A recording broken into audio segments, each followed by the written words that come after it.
Me një meshë solemne që zgjati mbi 3 orë dhe me pjesëmarrjen e 10 besimtarëve, u përkujtua 10 vjetori i themelimit të Mitropolisë së Fierit, njëkohësisht me inaugurimin e godinës së saj të re. Ceremonia u drejtua nga Kryepeshkopi Joan së bashku me Sinodin e Shenjtë, që është organi më i lartë i qeverisjes së Kishës Ortodokse Autoqefale të Shqipërisë.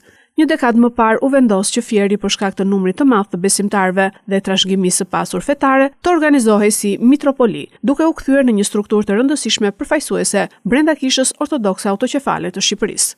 Sot pas 10 vitesh, kjo mitropoli ka tashmë dhe godinën e saj të re, ku do të zhvillohen aktivitetet zyrtare dhe administrative.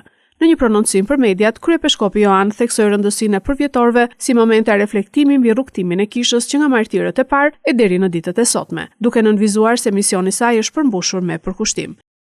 Arsyeja që Fieri u ngrit në nivelin e metropolisë sepse u bë një qytet shumë i madh. Dhe Kisha shkon aty ku janë njerëzit. Dikur ishte Apollonia sepse aty ishin njerëzit. Dhe në këto 10 vjet shikohet një ndryshim jashtëzakonisht i madh.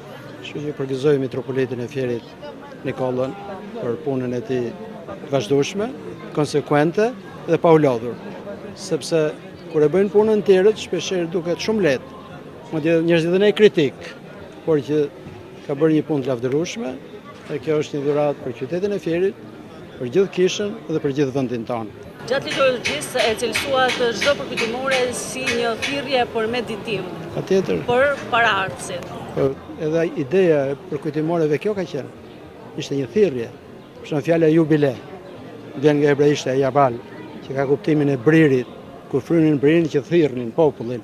Kështu jubileu është një thirrje, jo vetëm thjesht fizike, por një thirrje shpirtërore për të medituar, për të kujtuar të tjerët, sepse ne duhet të shmangim me asaj kulture që gjithë mendojnë sikur fillon viti 0 me ata, që sa keq që kanë bërë ata që ishin para, sa mirë bëhet e shumë. Ne ndërtojmë në vazhdën e të gjithëve. Kisha ka një vazhdim, si çdo shtet ka një vazhdimsi, e duhen kujtuar edhe përgëzuar vazhdimisht. Në këtë botë të rrazuar, keni një mesazh? Në këtë botë të rrazuar, mesazhi që pata dhënë për Krishtlindjen kjo ishte. Nëse do ketë një paqe reale, duhet fillimisht një paqe e brendshme, një paqe shpirtërore. Sepse paqet që bëhen që varen nga kushtet geopolitike, nga interesa ndryshme, ato mund të prishen shumë shpejt, siç e shikojmë ne. Vetëm një paqe e thellë shpirtërore mund të paqtojë njerëzit njëri me tjetrin.